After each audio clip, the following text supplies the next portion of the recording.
இன்றைய தியானம் பேரறிவு. அண்ணலே, உன்னை நான் அறியும் பொழுது அனைத்தையும் அறிந்தவன் ஆகிறேன். பெரிய பொருளை அறிந்தவனுக்கு ஆவது இல்லை. அச்சமில்லை, ஏமாற்றமில்லை, பதைப்பும் இல்லை. எல்லா சந்தர்ப்பங்களிலும் அவன் அமைதியே வடிவெடுத்தவன் ஆகிறான். எதுவும் அவன் உள்ளத்து உறுத்தாது, துன்புறுத்தாது.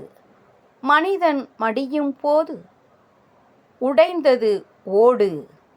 எஞ்சியுள்ள பேரறிவு பொருளே மனிதனது நிஜஸ்வரூபம்.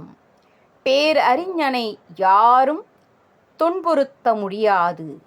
ஏனென்றால் நிறை பொருளோடு அவன் ஒன்றித்து விட்டான். அறிவோடு அறியாமை அற்று அறிவினூடே குறியில் அறிவு வந்து கூடு நாள் என்னாலோ.